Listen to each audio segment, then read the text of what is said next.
Salut à tous, aujourd'hui on va parler d'une de mes lectures récentes. Aujourd'hui, je vous reparle du run de Donny Cates sur Venom avec Absolute Carnage et aussi le tome 5 de Venom qui le complète.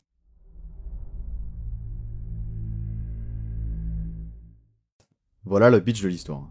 Cletus Kasady, plus connu sous le nom de Carnage, le tueur psychopathe, le fils de Venom, est revenu à la vie. Ressuscité par une secte, il part à la recherche de tous les anciens porteurs de symbiotes et ça fait un paquet de monde. Chaque personne ayant porté un symbiote, quelle que soit la durée de son contact, possède en lui, et plus précisément dans sa colonne vertébrale, un codex, sorte de trace laissée par le symbiote dans l'ADN du porteur. S'il réussit à en réunir assez, il pourra réveiller Knull, le dieu des symbiotes, endormi et enfermé dans une prison dans l'espace. Si le dieu se réveille, vu sa puissance, il risque de détruire l'univers. Venom va alors, avec l'aide de Spider-Man, tenter de retrouver le plus de porteurs du symbiote possible pour les sauver, et éviter qu'ils ne renforcent encore plus Carnage. Bon, eh bien on y est. Pour ceux qui avaient vu une vidéo sur le tome 3 de Venom, je vous l'avais dit, j'attendais vraiment Absolute Carnage comme le messie. Eh bien, il n'y a absolument eu aucune déception. Malgré mes attentes extrêmement élevées, c'était même mieux que ce que j'avais anticipé. C'était vraiment une dinguerie, c'était incroyable. Bon, première chose dont je voudrais vous parler pour la review, c'est tout le build-up qui amène à Absolute Carnage. Tout ce qui se passe dans les deux premiers tomes, plus tous les tie-in Web of Venom, amène mais alors à la perfection Absolute Carnage. De tout le lore mis en place autour de Symbiote et de Knull. J'en parle d'ailleurs bien en détail dans une vidéo qui sortira pour la sortie de Venom 2 Let There Be Carnage, donc je vais pas me répéter, mais je trouve ce lore absolument fascinant et fantastique. Ensuite, le tome 2 était également excellent, il prenait le temps d'installer une intrigue encore plus dense en rajoutant du mystère, notamment au travers du créateur. Mais le gros point fort du tome était ses personnages, avec l'introduction du fils d'Eddie Brock notamment. Bref, le tome était excellent et ça m'amène au tome 3 dont j'ai déjà parlé sur une vidéo, je vous la mets en annotation.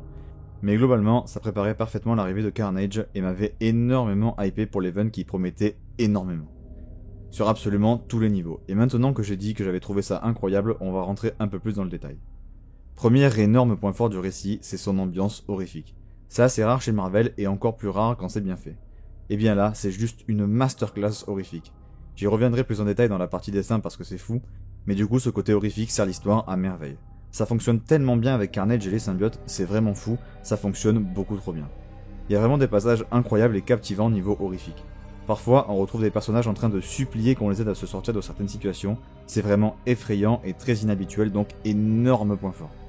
Ensuite, l'histoire en elle-même est vraiment incroyable. Déjà le rythme est dingue. Ça va vraiment très vite, mais comme dans tous les excellents récits, on alterne à la perfection entre moments de pure action vraiment passionnants et développement de personnages hyper intéressants.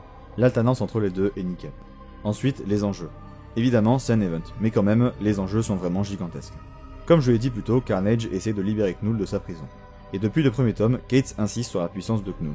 Sur le fait que s'il est libéré, il va massacrer tout le monde et absolument personne ne pourra l'arrêter. Donc déjà, on ressent l'impression constante, donc Carnage arrive à son but et libère Knull. Donc on a vraiment des enjeux à long terme, on ressent vraiment l'importance de l'event sur le futur de l'univers Marvel et l'impact qu'il pourrait avoir. Mais au-delà de ça, la menace représentée par Carnage est plus que réelle. Et oui, parce que de base, le personnage est surpuissant, au point de pouvoir affronter Spider-Man et Venom en même temps et en sortir vainqueur. Mais il faut savoir que pour chaque codex qu'il récupère, sa puissance augmente. Donc il représente une menace plus que réelle à lui tout seul pour Venom, Spider-Man et les héros qui viendront s'en mêler. En plus de ça, il a fusionné avec une partie du symbiote du Grendel, le dragon vu dans le tome 1 de Venom, donc il est de base encore plus puissant. Mais c'est pas tout. Carnage peut également infecter avec une facilité déconcertante n'importe qui ou presque avec son symbiote. Donc il se balade avec son armée privée en plus de tout ça. Donc niveau enjeu, autant vous dire qu'on est vraiment très bien. Ensuite, gros point fort, les combats. Ils sont tout bonnement excellents. Ça part dans tous les sens, c'est complètement fou. On a le droit à des combats violents, voire très violents et sanglants. Carnage envoie du très lourd et fait parler toute sa cruauté et sa puissance. Ça donne vraiment des combats qui tendent vers l'horreur et ce mélange entre action débridée et horreur fonctionne à la perfection comme depuis le début du run de Donny Cates. On retrouve tout ce qui a fait le succès de Venom depuis le début de la série de Cates, mais en mieux, en plus grand et en plus important, et en plus impressionnant. Carnage sème la mort et la destruction absolument partout, et sa menace est omniprésente. Un autre point fort de l'histoire, et je m'en suis aperçu au fur et à mesure, malgré ma faible connaissance de l'histoire entourant les symbiotes de manière globale chez Marvel, c'est qu'un des nombreux buts de cette histoire, c'est de faire une sorte de point qui relie toutes les histoires de symbiotes de Marvel de tous les temps ou presque. On peut notamment le voir avec les tie-in qui rassemblent l'équipe de Maximum Carnage ou encore des tie-in sur Scream, un des rejetons de Venom. Le lore de Venom s'étend donc encore plus et devient encore plus riche et il est vraiment bien développé. Et du coup, le lore de la série de Cates aussi gagne en épaisseur et en intérêt, encore et toujours plus. C'est fou la constance de la qualité qu'atteint Donny Cates avec ce run, c'est vraiment impressionnant. Il garde encore et toujours les mêmes qualités et arrive à les exacerber. Et une de ses qualités, c'est d'avoir des excellents dialogues vraiment très bien écrits et qui développent parfaitement ses personnages de manière simple, claire et ultra efficace. Ça fonctionne trop bien et permet d'impliquer les lecteurs à fond dans le récit, c'est juste excellent. C'est vraiment d'un niveau de maîtrise impressionnant. C'est hyper précis ce que fait Cates dans ce récit et dans son univers. Il en profite d'ailleurs toujours pour préparer la suite de son run avec évidemment la potentielle arrivée de Knull, mais aussi avec le lancement d'une nouvelle intrigue qui est vraiment hypante. Cates ne se refuse rien, ça se voit et c'est incroyable. Sinon, pour revenir un peu à l'histoire, je parlais du rythme tout à l'heure et du fait que ça allait très vite, c'est vraiment un des points forts majeurs du récit. Et le récit tourne beaucoup autour notamment du fait que les persos sont dépassés par ce qui se passe. Ils n'ont donc pas le temps d'appeler des renforts, il y a donc un sentiment d'urgence permanent. Si on ajoute ça au fait qu'il doit sauver tous les porteurs de symbiote, on est lancé dans une course contre la montre qui rend le récit super dynamique et rapide. En plus de ça, les choses ne font qu'empirer au fur et à mesure des numéros. On ne sait vraiment pas comment les héros vont s'en sortir, mais genre vraiment pas. Et on sait que même s'ils s'en sortent, ils n'auront absolument pas gagné, c'est juste trop bien. Ce sentiment d'urgence est parfaitement retranscrit. On ressent également la nécessité de faire absolument tout pour s'en sortir en vie pour tous les personnages. Sinon, on a une évolution de l'histoire de manière hyper claire et agréable avec une augmentation des enjeux au fur et à mesure. Il y a aussi des cliffhangers vraiment excellents et des retournements de situation également excellents. Donny Cates fait aussi comme à son habitude du fanservice, mais il le fait de manière intelligente et utile pour l'histoire, c'est vraiment cool. Il y a d'ailleurs un passage en particulier auquel je pense qui était vraiment excellent et inattendu, et en parlant d'inattendu ça me permet d'aborder la fin, qui de 1 est excellente, que j'ai absolument adoré, et elle se finit de manière vraiment différente de la plupart des events, c'est vraiment très cool. Mais du coup elle est inattendue et je trouve que c'est dans le bon sens du terme. Sinon, il y a de l'humour, mais il est hyper bien dosé, il est placé de temps en temps et de manière sympa et ça ne gâche pas du tout le côté horrifique, bien au contraire je trouve que ça le renforce. Ensuite évidemment, Donny Cates en profite pour lancer la suite de son run et ne pas perdre de vue la qualité sur la durée. Également, l'histoire a une utilisation assez restreinte et hyper intelligente des personnages de Marvel, c'est juste parfait. On n'en fait pas trop, c'est assez juste. Bref, voilà ce que j'ai pensé de Absolute Carnage au niveau de l'histoire. Je suis persuadé que le récit va vraiment s'inscrire dans l'histoire de Venom et Carnage comme un récit majeur. Mais maintenant, passons à Venom tome 5, qui sert de complément plus qu'utile à Absolute Carnage.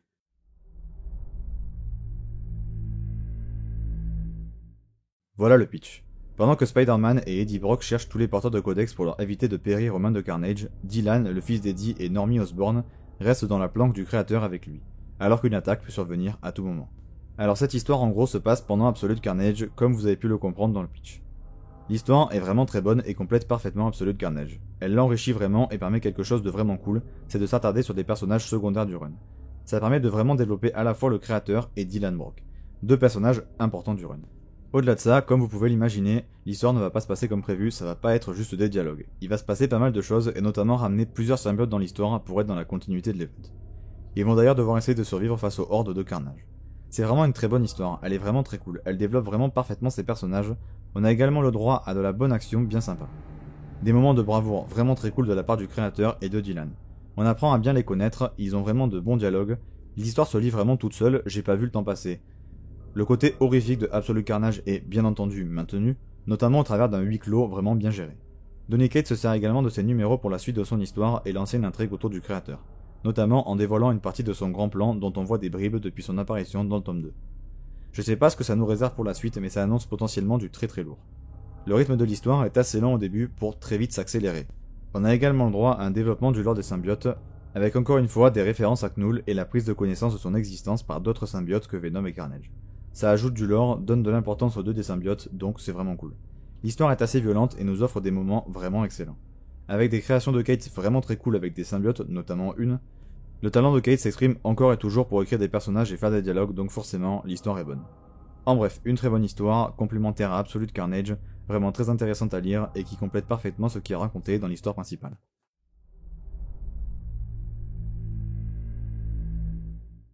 Tout à l'heure, je parlais du fait que dans les récits de Donny Cates, les personnages étaient toujours au centre de l'histoire et très bien travaillés.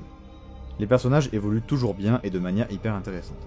L'histoire gravite donc autour de ces personnages forts avec des dialogues vraiment excellents, souvent pleins de sens et surtout très intéressants et pertinents. Mais passons plus en détail sur les différents personnages qui sortent du lot dans cette histoire. Évidemment, je vais commencer par le personnage principal.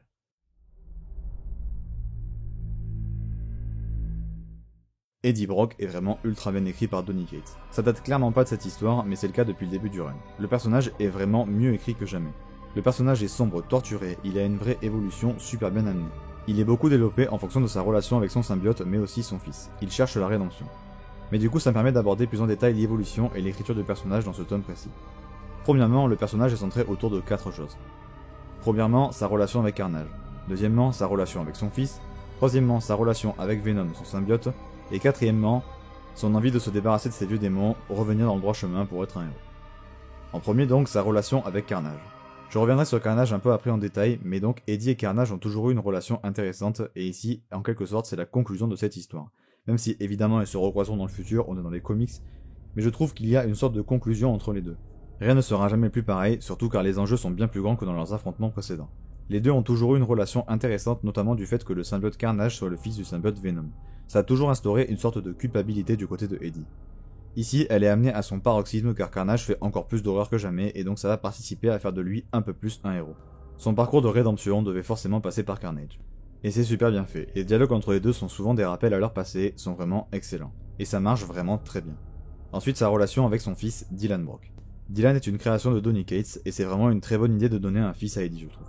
Ça lui donne un objectif, une sorte d'idéal à atteindre s'il veut être un bon père, à l'inverse de ce que le sien a été pour lui. Mais pour ça, il doit déjà avouer à son fils que c'est son fils et arrêter de se faire passer pour son frère. C'est vraiment cool, ça donne une autre dimension au personnage qui est vraiment intéressante et bien explorée dans ce tome en particulier. Il y a des moments où Eddie ressent vraiment le poids de cette paternité et veut en faire quelque chose de positif. C'est bien amené, bien cool et explore une facette du personnage vraiment sympa et permet aussi de rajouter encore plus d'enjeux dramatiques à l'histoire. Le personnage évolue beaucoup grâce à son fils et leur relation est vraiment géniale et écrite avec justesse et pas mal d'humour. C'est excellent. Et d'ailleurs, ça donne aussi une raison de vivre à Eddie qui a eu tendance à avoir des idées noires lors du premier tome. Ensuite, on rentre dans ce qui fait une partie très importante du personnage, son symbiote, et cette partie-là est encore plus importante que d'habitude, car Donny Cates a pris le parti de faire de Eddie et Venom des personnages séparés, qu'ils soient ensemble ou pas d'ailleurs. C'est un parti pris vraiment intéressant parce que ça fait que chacun des deux personnages a sa façon de penser, d'agir et de réagir. Venom n'est pas juste l'arme dont se sert Eddie pour combattre le mal, c'est vraiment un personnage à part entière. Si Eddie prend trop de mauvaises décisions, Venom change d'hôte. Si Eddie se met dans la merde, Venom fait tout pour le sauver. Ils ont une relation bien particulière qui est sacrément intéressante. Dans ce récit, Eddie et sa dualité avec le symbiote est à son paroxysme, en faisant encore plus des personnages distincts. Donc là, chaque personnage est indépendant, ça enrichit leur relation, ça enrichit les personnages, c'est juste excellent. Évidemment, la solitude, la peur de perdre quelqu'un ou encore la dépendance qu'on peut avoir de quelqu'un est beaucoup développée au travers de ce récit et du run en général. C'est très intéressant et bien écrit. Leur relation est d'ailleurs prise très au sérieux et très premier degré. Il n'y a pas d'humour sur le fait que Eddie parle à une sorte de liquide noir. Tout le monde connaît Venom, tout le monde trouve ça normal, et ça ajoute du coup au réalisme et aussi à la cohérence globale de l'univers de Venom.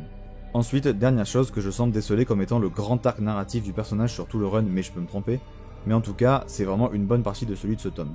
C'est de faire de Eddie un héros. Dans ce tome, Eddie commence vraiment de plus en plus à devenir un héros. C'est vraiment très cool, bien amené et très bien écrit. Il y a vraiment des moments où Eddie agit comme un vrai héros et ses actions parlent pour lui. Il doit prendre des décisions difficiles, accentuées par le côté horrifique du récit qui rend à la fois les décisions plus importantes mais aussi plus impactantes. Il était déjà dans le tome 1 prêt au sacrifice ultime, c'est toujours le cas ici. Son évolution en tant que vrai héros est vraiment intéressante et plaisante à suivre. Le regard que portent les autres héros sur lui joue d'ailleurs aussi pas mal dans le regard que porte le lecteur sur Eddie en tant que héros. C'est un procédé narratif qui fonctionne vraiment bien. La décision finale qu'il doit prendre d'ailleurs dans le récit est particulièrement intéressante pour la suite, et permettra de travailler le personnage d'une manière encore plus intéressante, donc impatient de voir son évolution dans la suite des histoires.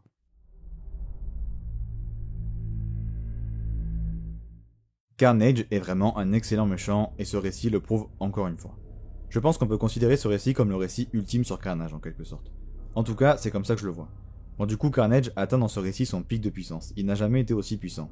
Mais c'est pas forcément cet aspect du personnage que je trouve le plus intéressant, même s'il faut avouer que c'est quand même sacrément cool. Je trouve que le personnage est plus intelligent, sournois et réfléchi que d'habitude, et c'est un côté très intéressant que j'ai vraiment adoré. Déjà, arriver à prendre le recul nécessaire pour comprendre que Liberic Knull est sa meilleure chance pour tuer tout le monde est un gros point du personnage, qui le fait évoluer. C'est vraiment son seul objectif, il va tuer des personnes pour son plaisir évidemment, mais c'est toujours dans un objectif de récupérer tous les codex pour invoquer Knull. Il a trouvé son objectif et presque sa raison d'être, je dirais. Sinon, visuellement, le design du personnage est juste incroyable. Avoir une histoire d'horreur avec Carnage en personnage principal, c'est juste parfait. Évidemment, le personnage est toujours aussi fou, dérangeant, machiavélique et dangereux. Le perso fait vraiment peur. On a donc une super version de Carnage, une sorte de version évoluée, mais qui reste toujours dans les caractéristiques du personnage qu'on apprécie.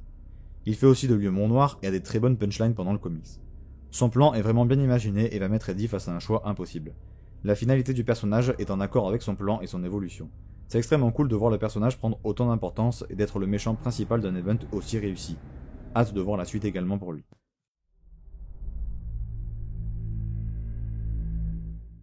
Alors j'ai trouvé que le créateur était particulièrement intéressant dans ce récit parce qu'on en apprend plus sur lui et ses objectifs. On comprend également que ce n'est pas un vulgaire méchant avec des idées arrêtées sur ce qu'il doit faire. Il est très intelligent et il est prêt à tout faire pour atteindre ses objectifs, mais il ne va pas hésiter à se mettre en danger pour y arriver. Il a des dialogues avec Venom qui sont juste splendides et qui font évoluer le personnage parfaitement.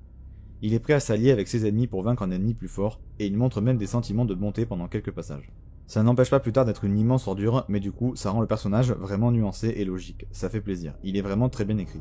C'est toujours un plaisir de le retrouver. Il est vraiment malsain à certains moments et a tendance à pouvoir faire peur également sur certains dessins à des passages précis du récit. Un excellent personnage secondaire qui en plus semble en avoir encore beaucoup sur la pédale dans le futur du run. Il a également d'excellents passages dans le tome 5 de Venom où il est plus le focus de l'attention. On apprend à mieux le connaître et vu que les dialogues de Kate sont toujours aussi bien écrits et le personnage devient vraiment ultra cool à suivre, c'est vraiment un plaisir d'avoir un personnage comme ça dans le run.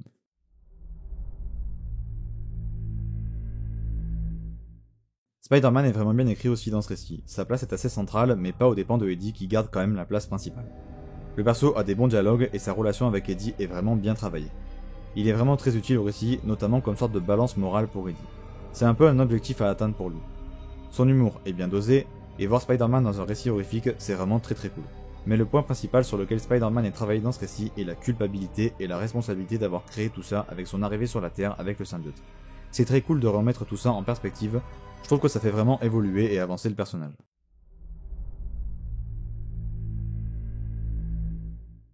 Dylan Brock est plutôt cool, notamment par rapport au développement qu'il amène à Eddie. Mais c'est pas tout, il brille vraiment tout seul aussi, surtout dans le tome 5 de Venom. Le perso est plutôt cool, il ressemble beaucoup à son père, il a vraiment quelques moments où il peut briller et montrer sa personnalité. C'est vraiment un personnage sympa qui je pense va vraiment se révéler dans le futur du run.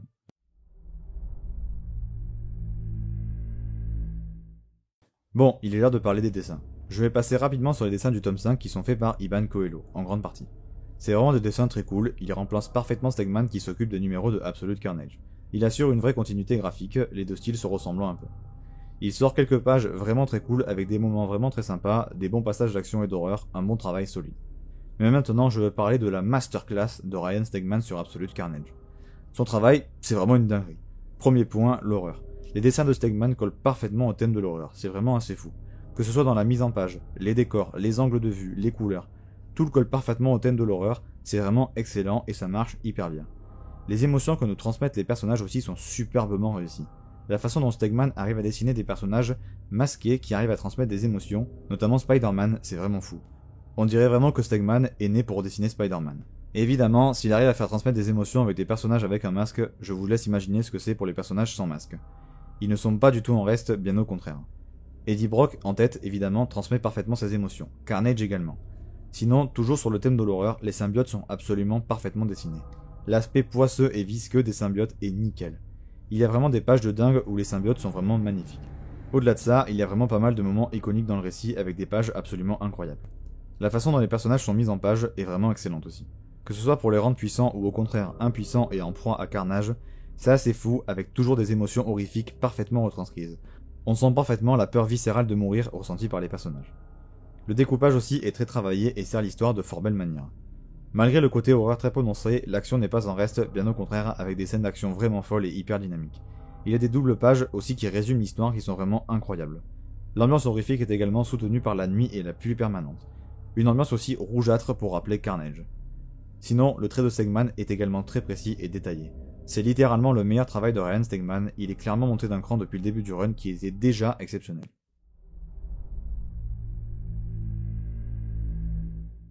Alors passons au conseil lecture. Pour ce que vous pouvez lire avant, c'est simple, c'est les tomes 1, 2 et 3 de Venom par Tony Cates. Les deux premiers tomes sont sur la série principale et le tome 3 contient des tie-ins vraiment bons. Ne lisez pas le tome 4 qui n'est pas écrit par Cates et qui n'avance pas du tout l'intrigue. C'est juste des tie-ins de War of the Realms, vraiment pas forcément fou. Donc après le tome 3, vous pouvez enchaîner par Absolute Carnage, puis le tome 5 de Venom, et derrière, vous pouvez attendre la suite qui arrive dans le tome 6, sûrement dans pas très longtemps. Voilà, c'est tout pour cette vidéo sur l'excellent Absolute Carnage. Je ferai sûrement un retour sur la suite du run qui me hype énormément, et si vous en doutez encore, lisez-le parce que ce run c'est vraiment excellent. N'hésitez pas à vous abonner, ça fait toujours plaisir. À liker, ça m'aide et ça m'encourage à faire des vidéos. Mais si vous voulez vraiment m'aider, le mieux c'est le partage qui m'aide énormément. Si vous voulez aller faire un tour sur mon Instagram où je suis très actif également, vous pouvez y aller. Sur ce, c'était Day One et à la prochaine.